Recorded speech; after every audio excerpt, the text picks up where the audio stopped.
영국에서 있었던 소송인데 성인이 된 아들이 아버지를 상대로 소송을 냈어요. 네, 지난 2017년도에 영국에서 30대 남성인 마이클 도스 씨가요. 부모를 상대로 제기한 소송이 굉장히 화제가 됐었습니다. 그가 소송을 낸 이유는요. 아버지의 복권 당첨금을 자신에게 나눠달라는 것이었는데요. 이 남성의 아버지가요. 2011년도에 그 유럽판 로또 복권인 유로 밀리언에 당첨이 됩니다. 근데 당시 마이클 아버지가 1억 100만 파운드, 우리나라 돈으로 약 1,474억 원의 상금을 받았던 것입니다. 자, 1,474억 원이나 받았다 이건데 그러면 아버지가 이 아들에게 당첨금을 전혀 주지 않은 겁니까? 그럴 리는 없죠. 사실 이 아버지 공장 근로자셔서 굉장히 평범하지만 쉽지 않게 그렇게 사셨는데 1,400원 넘게 받았으니까 일단 150억 원짜리 저택도 사고 원도 마음껏 풀었는데 대신에 주변에 좋은 일들 자선단체 기부도 하고 주변 친지들에게도 나눠주고 했고 아들에게도 100만 파운드를 사실 줬답니다. 자, 100만 파운드를 줬다는 건데 이 아들이 당첨금을 받고 난 뒤에 태도가 달라졌다고 그래요. 왜냐면 이 아들 마이클이 본인이 당첨된 것도 아닌데요. 당첨 소식을 듣자마자 멀쩡한 회사를 그만두고요. 일단 아버지가 준 돈을 흥청망청 낭비하기 시작하는데 자신의 여자친구 그리고 친구들 가족에게까지 수억 원을 나눠줘요. 일단은 이렇게 펑펑 쓰기도 하고 한 달 생활비로만 하나로 한 4천만 원 가량을 씁니다. 아하. 엄청난 사치벽을 보이기 시작하는데 그래서 결국 이 100만 파운드는 수개월 안에 다 소진하고 탕진하고 한 푼도 남김없이 써버리게 됩니다. 그러면 아버지가 준 돈을 다 쓴 뒤에는 어떻게 했습니까? 자, 이 아버지가 준 100만 파운드를 다 쓴 다음에요. 아버지한테 가서 더 손을 벌립니다. 좀 더 달라. 그러니까 처음에는 아버지가 그냥 요구하는 대로 용돈을 더 줬어요. 그런데 아들은 그 후에도 몇 번이나 돈이 부족하다라면서 부모를 찾아왔습니다. 이제 부모가 그에게 60만 파운드를 더 줬는데 이마저도 모두 탕진을 한 거예요. 근데 이 총 160만 파운드 받았잖아요. 이게 한화로는 23억 원입니다. 어마어마하네요. 이거를 2년 만에 다 써버렸다고 합니다. 23억 원을 또 2년에 걸쳐 다 쓴 건데 만약에 손 변호사님 복권에 당첨됐는데 이 자식들이 계속 이렇게 돈을 달라고 한다면 어떻게 하시겠어요? 저는 일단 복권 당첨 사실을 숨기겠고요.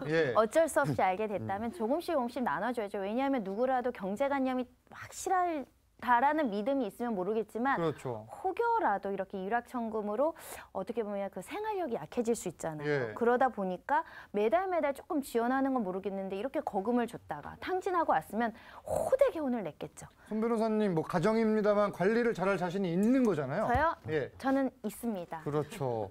이 숨길 수 있다면 숨기는 게 또 좋을 것 같은데 자 그야말로 이 부모님 이 화가 많이 날 수밖에 없어요. 날 수밖에 없죠. 이게 부모라면 당연히 화를 낼 수밖에 없죠. 우리 이 시간 처음 시작했을 때 300억 원 횡령해서 술값으로 써버린 사람 얘기했지 않습니까?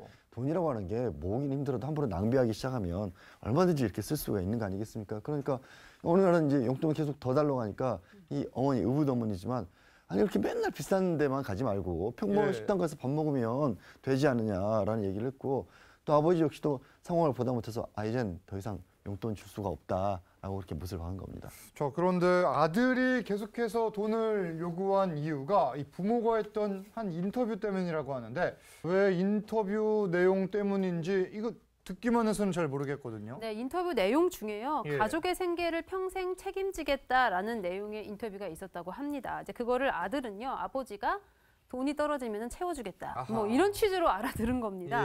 그래서 자신이 돈을 다 써도 다시 자신의 통장에다 돈을 입금해 줄 것이다라고 믿고 잘 다니던 회사도 그만둔 것이 전부 아버지 탓이다. 법정에 나와서는 이렇게 주장을 했습니다. 아니 이 말이 그 뜻이 아니잖아요. 그럼요. 가족의 생계를 책임지겠다라는 것은 기본적인 의식주를 책임진다라는 거지 이렇게 호화스럽게 수십억을 탕진하는 생계를 책임진다는 말도 아닐 뿐더러 또 아버지는 이 인터뷰는 내 자신 간의 약속이었다.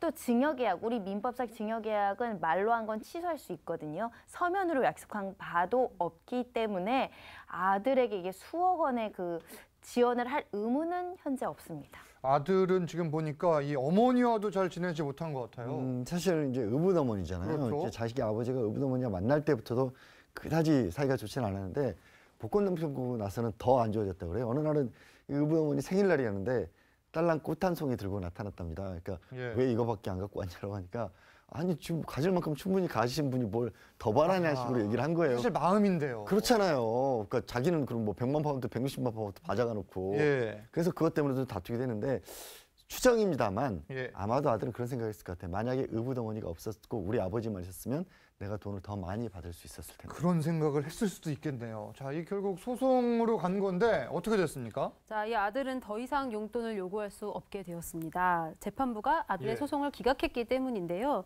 이 재판부가 기각 사유에 대해서요. 아들 마이클은 충분히 받았다. 그런데 그 돈을 제대로 활용하지 못하고 지키지 못한 거는 본인 책임이다라고 언급을 했고요. 근데 또 아들 마이클이 아빠 인터뷰 내용을 보면은 내가 원할 때는 언제든 돈을 주기로 하지 않았냐라고 그렇게 주장한 부분에 대해서는 이 기이한 결론이다.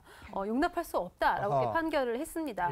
재판부는 이어서요. 이게 유감스러운 동화의 결말인데 부모는 더 이상 아들의 부양을 위한 돈을 줄 의무가 없다라고 판결했습니다. 이게 사실 국내에서도 이 가족들 간에 이 당첨금 놓고 이 소송 가는 일이 꽤 있죠. 일단 부부 간에 이렇게 갑작스런 행운이 거머쥐면 이혼 소송으로 제기돼서 이 권리를 받을까 말까 이런 법적 다툼이 벌어지는 경우도 있고 더군다나 이걸 탕진하면서 오히려 범죄로 빠지는 경우도 있고요.